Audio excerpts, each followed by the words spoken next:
Hi everyone, welcome back to my YouTube channel. I hope कि आप सब लोग बहुत अच्छे होंगे। प्रीवियस पार्ट में हमने देखा था कि विंग और वांगजी दोनों रात बिताने के लिए एक टेंपल में गए, जहाँ पर उन्हें एक बूढ़े मॉन्क मिले। उनसे उन्हें यीलिंग पैट्रियार्क के बारे में बहुत कुछ जानने को मिला। वो दोनों इस बात से हैरान थे कि किसी को तो यीलिंग पैट्रियार्क के बारे में मालूम है, और वो यीलिंग पैट्रियार्क को ईविल नहीं मानता है, बल्कि वो तो उसकी तारीफ कर रहा है, उसकी अच्छाइयाँ उन लोगों के सामने रख रहा है। विंग और वांगजी दोनों इस बात से खुश थे, क्योंकि उस बुक को पढ़ने के बाद कहीं ना कहीं उन्हें भी यीलिंग पैट्रियार्क से सिंपैथी होने लग गई थी। उन्हें भी लग रहा था कि वो इनोसेंट है, और जो कुछ भी गलत किया था वो शैंगलिन ने किया था। उस रात विंग और वांगजी दोनों वहीं पर सो गए। दिन भर की एक्टिविटी से दोनों इतना ज़्यादा थके हुए थे कि उन्हें जल्दी ही नींद आ गई। नेक्स्ट मॉर्निंग जब वो दोनों उठे तो उन्होंने देखा कि वो ओल्ड मॉन्क टेम्पल में साफ सफाई कर रहे थे। विंग और वांगजी दोनों उनके पास आए। विंग उन मॉन्क से यीलिंग पैट्रियार्क के बारे में कुछ और भी जानना चाहता है। वैसे भी ये पहले इंसान हैं जिन्हें यीलिंग पैट्रियार्क के बारे में कुछ मालूम है, वरना चाहे बुक्स को देखो या किसी को पूछो, किसी को भी कुछ नहीं मालूम। इसलिए विंग इस अपॉर्चुनिटी को खोना नहीं चाहता था। वो उनके पास गया और उन्हें वो मैप दिखाकर कहता है, बाबा, कल रात आपने हमें बहुत सारी कहानियाँ सुनाई जो बहुत ज़्यादा इंटरेस्टिंग थी, यीलिंग पैट्रियार्क और हंगुंजन दोनों के बारे में। लेकिन क्या आप इस मैप को जानते हैं? क्या आप बता सकते हैं कि हमें ये जगह कहाँ पर मिलेगी? विंग वहीं मॉन्क के सामने बैठ गया था और वांगजी भी उसके पास ही खड़ा था। वो मॉन्क उस मैप को ध्यान से देखकर कहता है, ये मैप तुम्हें कहाँ से मिला? वांगजी कहता है, ये मैप मेरे सेक्ट में था। ये दफन माउंटेन का मैप है। क्या आपको मालूम है कि दफन माउंटेन जैसी कोई जगह एग्जिस्ट करती है या नहीं? क्या आपने इसके बारे में सुना है? तभी विंग एक्साइटेड होकर कहता है, ये जगह दफन माउंटेन ये यीलिंग पैट्रियार्क से रिलेटेड है। क्या आपको मालूम है ये यीलिंग पैट्रियार्क से किस तरीके से रिलेटेड है? विंग की एक्साइटमेंट देखकर उस मॉन्क के चेहरे पर भी स्माइल आ गई। वो वांगजी और विंग को देखकर कहते हैं, ये मैप दफन माउंटेन का ही है। दफन माउंटेन के बारे में मैंने सुना है, लेकिन उस जगह के बारे में ज़्यादातर लोगों को मालूम नहीं है, और मैं भी तुम लोगों को यही सजेस्ट करूँगा कि तुम लोग वहाँ पर ना जाओ तो ही ठीक है। विंग कहता है, क्यों? आप ऐसा क्यों कह रहे हैं? इस पर वो मॉन्क कहते हैं, अगर तुमने दफन माउंटेन को ढूंढने का सोचा ही है तो इसके बारे में कुछ कहानियाँ भी सुनी होंगी। वो माउंटेन बहुत ज़्यादा ईविल है। उसे मुर्दों का शहर कहा जाता है, क्योंकि वहाँ पर बहुत सारी मौतें हुई है। विंग कहता है, आप इस बात की चिंता मत कीजिए, हम दोनों कल्टीवेटर हैं, हम ये देख लेंगे। वो मॉन्क विंग को देखकर कहता है, लान वांगजी कल्टीवेटर है, तुम नहीं।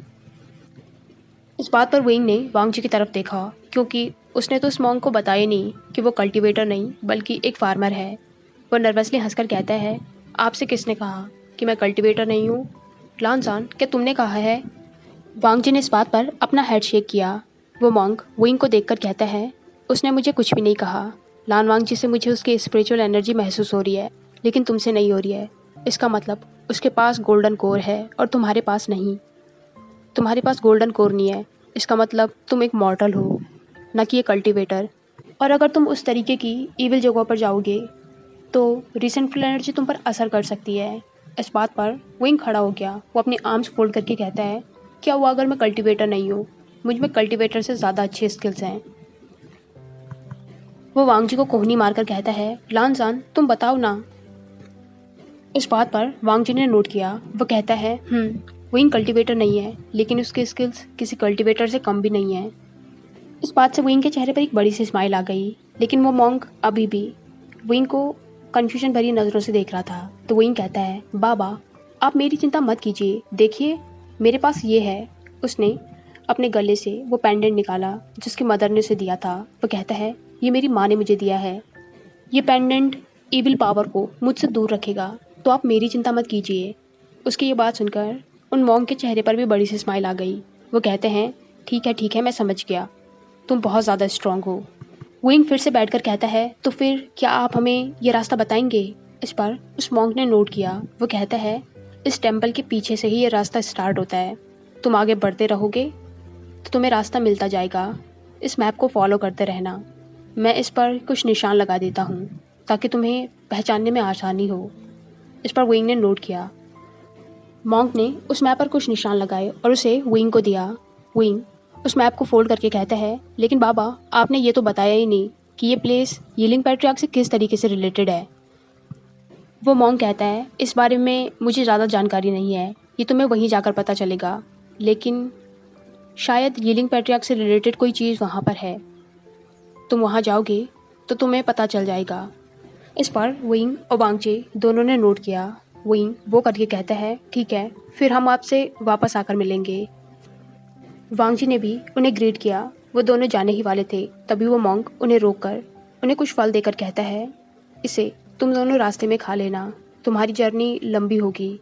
इस पर विंग ने नोट किया। वो दोनों मंदिर से बाहर आए और पीछे वाले रास्ते से अपनी जर्नी स्टार्ट करी। वो दोनों आगे बढ़ रहे थे। जैसे जैसे मैप पर निशान लगाए हुए थे, उस हिसाब से वो उन जगहों पर जा रहे थे।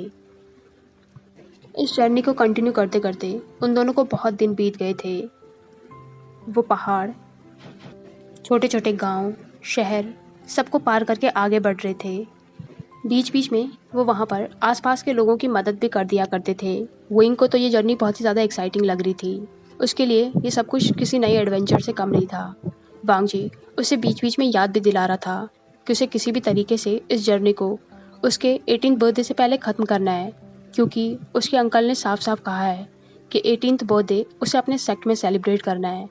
विंग भी उसे अश्योर कर रहा था कि वो चिंता ना करे, उसका बर्थडे आने से पहले वो लोग दफन माउंटेन से वापस आ चुके होंगे। जैसे जैसे वो लोग मैप के हिसाब से दफन माउंटेन के पास पहुंच रहे थे, वैसे वैसे उन लोगों का सामना बहुत सारी मुसीबतों से हो रहा था। कुछ प्रॉब्लम्स तो इजी थी जिन्हें विंग और वांगची आसानी से हैंडल कर पा रहे थे, लेकिन कुछ में उन्हें वक्त भी लग रहा था। लेकिन सिचुएशन चाहे जो भी हो, विंग को तो बहुत ज़्यादा मज़ा आ रहा था। वांगची ने उसे जो कुछ भी सिखाया था या बुक से उसने जो कुछ भी सीखा था, अभी उसे प्रैक्टिकली इम्प्लीमेंट करने का टाइम है। विंग के क्राफ्ट और ट्रिक्स को देखकर वांगची भी हैरान था। उसने इतने सारे तालिस्मान बनाना कैसे सीखा? क्या उसने सिर्फ ये बुक से सीखा है? वांगची बहुत ज़्यादा हैरान था। विंग तो सबसे ज़्यादा खुश इस बात से था कि वांगची उसके स्किल्स को एक्नॉलेज कर रहा है। इस जर्नी में विंग और वांगची दोनों का बॉन्ड बहुत ज़्यादा स्ट्रॉन्ग हो गया था। अच्छे दोस्त तो वो पहले से थे, लेकिन अब उन दोनों के मन में एक दूसरे के लिए फीलिंग भी डेवलप होने लग गई थी, जिसका पता दोनों को ही था, लेकिन किसी ने भी अभी एक दूसरे को ये बताया नहीं था। 4 दिनों की लंबी जर्नी के बाद वो दोनों एक जगह पर आ गए थे। ये जगह मैप पर लास्ट है, जहाँ पर मॉन्क ने निशान लगाया था। विंग आसपास देखकर कहता है, लानसान, क्या लगता है हम दोनों कहाँ पर आ गए? आगे तो रास्ता ही नहीं है। वांगची विंग के हाथ से वो मैप लेकर कहता है, मुझे दिखाओ। लेकिन वांगची को भी आगे कोई रास्ता नहीं दिखा। वो आसपास देखकर कहता है, यहाँ तो कोई भी रास्ता नहीं है। विंग कहता है कि हम गलत जगह आ गए हैं। वांगची कहता है, नहीं, हो सकता है यही दफन माउंटेन हो। इस पर विंग कहता है, ये जंगल, ये दफन माउंटेन है। क्या तुम्हें इसे देखकर लग रहा है कि ये दफन माउंटेन है? तुम भी कैसी बातें कर रहे हो? यहाँ पर तो कुछ भी ईविल नहीं है। विंग आसमान की तरफ देखकर कहता है, ओ गॉड, हम ये कहाँ पर आ गए हैं? अब तो रात भी होने वाली है। लानसान, अब क्या करें? इस पर वांगची कहता है, मुझे लगता है हमें आज रात यहीं रुक जाना चाहिए। आगे हमें कल रास्ता ढूंढना चाहिए, रात होने वाली है। आगे का रास्ता हमें वैसे भी नहीं मिलेगा। विंग कहता है, तुम्हारा मतलब है हम इस जंगल में आराम करेंगे? वांगची एक पत्थर पर बैठकर कहता है, तो तुम्हें क्या लगता है हमें यहाँ से वापस जाना चाहिए इनको ढूंढने? हम शहर से बहुत ज़्यादा दूर आ गए हैं। विंग वांगची के पैरों के पास बैठ गया। वो कहता है, ये इतना भी बुरा आइडिया नहीं है। यहाँ पर बहुत ही अच्छी हवा चल रही है, घास भी हरी हरी है, हम बैठ सकते हैं। इस बात पर वांगची ने चकल किया। वो कहता है, तुम मेरे पास क्या बैठ रहे हो? जल्दी करो और रात के लिए कुछ सूखी लकड़ियाँ ढूंढो। हम यहाँ अंधेरे में तो नहीं रहेंगे ना? हमें आग जलाने के लिए कुछ सूखी लकड़ियों की ज़रूरत पड़ेगी। इस बात पर विंग ने वांगची की तरफ देखकर पाउट किया। वो कहता है, लानसान, मैं बहुत ज़्यादा थक गया हूँ, क्या हम थोड़ी देर आराम नहीं कर सकते? इस पर वांगची कहता है, थोड़ी देर में रात हो जाएगी, उसके बाद हमें आराम ही करना है, जल्दी चलो। फिर उन दोनों ने आसपास से आग जलाने के लिए कुछ सूखी लकड़ियाँ ढूंढी। वांगची ने आग जलाई और फिर दोनों वहीं बैठकर बातें करने लगे। विंग कहता है, लानसान, क्या हमें यहाँ से फिर से वापस जाना पड़ेगा? इस पर वांगची कहता है, मुझे नहीं लगता है। विंग कहता है, लेकिन यहाँ से आगे तो कोई रास्ता ही नहीं है। वांग जी कहता है, सुबह का इंतज़ार करो, हमें कोई ना कोई रास्ता तो ज़रूर मिलेगा। वैसे भी अब हम इतनी दूर आ गए हैं, यहाँ से खाली हाथ तो वापस नहीं जा सकते हैं। इस बार विंग ने भी नोट किया। वो कहता है, लानजान तुम्हारा बर्थडे कब है? वांग जी कहता है, आने वाले 5 दिनों बाद। इस पर विंग कहता है, तुम्हें क्या लगता है इन दिनों में क्या हम दफन माउंटेन को ढूंढ लेंगे? हमें वापस भी तो जाना है। वांग जी कहता है, तुम चिंता मत करो, हम ज़रूर ढूंढ लेंगे। विंग खुश होकर कहता है, अगर हम नहीं भी ढूंढ पाए और तुम्हारा बर्थडे आ भी गया तो कोई बात नहीं, हम दोनों साथ में सेलिब्रेट करेंगे। बस बाद में तुम अपने उस खड़ूस अंकल को मना लेना। इस बात पर वांग जी ने चकल किया। थोड़ी देर बात करने के बाद वांग जी ने विंग को खाना दिया। ये खाना वो शहर से लेकर आया था रास्ते के लिए। रास्ते में तो उन्होंने खाया नहीं। चलो अच्छा है, आज रात उनका गुजारा एसी से हो जाएगा। विंग और वांग जी दोनों ने खाना खाया और उसके बाद दोनों वहीं पत्थर पर लेट गए। विंग इतनी जल्दी तो नहीं सोने वाला था और वांग जी भी इतने टाइम से विंग के साथ है तो उसे भी विंग की आदत हो गई है, इसलिए उसे भी इतनी जल्दी नींद नहीं आएगी। फिर विंग तो है ही उसकी नींद को उड़ाने के लिए। वो बीच बीच में वांग जी से क्वेश्चन पूछ रहा था, जिसका जवाब देने के लिए वांग जी को बार बार अपनी आंखें खोलनी पड़ रही थी। इसी तरीके से आधी रात हो गई थी। विंग अभी भी वांग जी से क्वेश्चन पूछ रहा था, लेकिन थोड़ी देर बाद उसने देखा कि वांग जी ने अब जवाब देना बंद कर दिया है। इसका मतलब वो सच में सो गया है। विंग वांग जी की तरफ मुड़ा तो उसने देखा वांग जी मज़े से सो रखा है। विंग स्माइल करके कहता है, लान और गगा, तुम इस जंगल में भी इतने आराम से कैसे सो सकते हो? क्या तुम्हें डर नहीं है कि यहाँ पर जानवर आ सकते हैं? उसने वांग जी के चेहरे से उसके लंबे बालों को हटाया। वांग जी का चेहरा बहुत ही ज़्यादा स्मूथ लग रहा था। मूनलाइट उसके चेहरे पर पड़ रही थी, जिस वजह से उसका पेल सा चेहरा चमक रहा था। विंग प्यार से उसे ही देख रहा था। क्या लान वांग जी पहले से ही इतना हैंडसम था या फिर वो विंग को अभी इतना ज़्यादा हैंडसम लग रहा है? विंग को अपने दिमाग में आने वाले उल्टे सुल्टे ख्यालों पर हंसी आ रही थी। बहुत देर वांग जी को सोते हुए देखने के बाद भी जब विंग को नींद नहीं आई तो उसने ऊपर आसमान की तरफ देखा। आसमान बिल्कुल साफ था, तारों से पूरा आसमान भरा हुआ था और चांद भी पूरा चमक रहा था। तभी विंग को सामने की झाड़ियों से कुछ आवाज़ें आने लगी। इन आवाज़ों से विंग चौंक गया था। वो उठकर बैठ गया और उस डायरेक्शन में देखने लगा। वो मन में सोच रहा था, क्या वहाँ कोई जानवर होगा? हो सकता है। विंग ने फायर प्लेस की तरफ देखा, जहाँ पर अभी भी थोड़ी थोड़ी आग थी। इसलिए विंग जल्दी से उसके पास गया और उसने फिर से कुछ लकड़ियाँ लगाकर उस आग को जलाया, क्योंकि अगर आग जलेगी तो जानवर उनके पास नहीं आएंगे। विंग ने मुड़कर वांग जी की तरफ देखा, जिससे शायद वो आवाज़ सुनाई नहीं दी, क्योंकि अगर उसे वो आवाज़ ज़रा सा भी सुनाई देती तो उसकी नींद खुल जाती। लेकिन वांग जी तो अभी भी मज़े से सो रहा था। एक बार फिर से झाड़ियों से ज़ोर की आवाज़ आई तो विंग ने फिर से मुड़कर उस डायरेक्शन में देखा। उसे अंदर से डर लग रहा था, उसका दिल भी ज़ोर ज़ोर से धड़क रहा था। वो वांग जी को जगाना नहीं चाहता था, इसलिए उसने अपनी तलवार उठाई और खुद धीरे धीरे उस डायरेक्शन में जाने लगा। विंग थोड़ा आगे आ गया था। जिस डायरेक्शन से आवाज़ आ गई थी वो उसी डायरेक्शन में खड़ा था, लेकिन अभी वहाँ पर बिल्कुल शांति हो गई। अभी वहाँ पर किसी भी तरीके की कोई भी आवाज़ नहीं आ रही है। विंग सोच रहा था, क्या ये किसी जानवर की आवाज़ है या फिर इस जगह पर कोई घोस्ट हो सकता है। वो खुद से ही कहता है, होने को तो यहाँ पर कुछ भी हो सकता है। ये जंगल इतना अकेला, इतना डरावना जो है।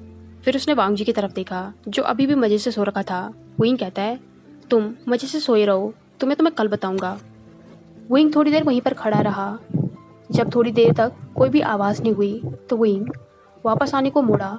जैसे ही वो मुड़ा, पीछे से जोर से फिर से आवाज़ आई। इस बार तो विंग सच में बहुत ज़्यादा डर गया था। उसके बालों और चेहरे को हवा के एक बड़े से झोंके ने छुआ। विंग को तो ऐसा लगा जैसे अभी अभी उसके पास से कोई गुजरा है। विंग वांग जी को देखकर कहता है, क्या इसे कुछ भी सुनाई नहीं दे रहा है? विंग वांग जी को जगाने जाने वाला था, लेकिन फिर वो रुक गया। उसने सोचा कि इतनी ज़ोर की आवाज़ से अगर वांग जी नहीं उठा है, इसका मतलब उसने कुछ भी नहीं सुना। तो क्या विंग हेलुसिनेट कर रहा है? उसे नींद नहीं आ रही है, शायद इसलिए उसके साथ ये सब कुछ हो रहा है। वैसे भी उसके मन में पहले से ही ये बस चुका है कि यहाँ पर जानवर होंगे या फिर घोस्ट होंगे, तो शायद ये सब कुछ वो इमेजिन कर रहा हो। इसलिए उसे वांग जी को ऐसे नहीं जगाना चाहिए। उसे जगाने से पहले विंग को पहले कंफर्म कर लेना चाहिए कि क्या वहाँ पर सच में कुछ है या फिर वो बस इमेजिन कर रहा है। इसलिए विंग उस आवाज़ के डायरेक्शन में गया। आगे बढ़कर उसने अपनी स्वॉर्ड से वहाँ पर जो झाड़ियाँ थी उन्हें इधर उधर किया, लेकिन सरप्राइजिंगली आगे एक बहुत बड़ा पत्थर था। विंग हैरान होकर कहता है, हाँ, यहाँ पर तो कोई रास्ता ही नहीं है। मुझे तो लगा कि इन झाड़ियों के पीछे कोई होगा, लेकिन ये तो बिल्कुल बंद है। यहाँ पर कोई जानवर कैसे हो सकता है? विंग को ऐसा लग रहा था जैसे उन झाड़ियों के पीछे कोई जगह होगी जहाँ पर कुछ जानवर हो सकते हैं, लेकिन आगे एक बहुत बड़ा पत्थर था। ऐसा लग रहा था जैसे कोई बड़ी सी वॉल उनके सामने हो। विंग ने अब अपने हाथ से उस वॉल को साफ किया। तभी विंग ने महसूस किया कि उस वॉल पर कुछ सिंबल्स बने हुए हैं। विंग उन्हें अपने हाथों से छूकर महसूस करने लगा।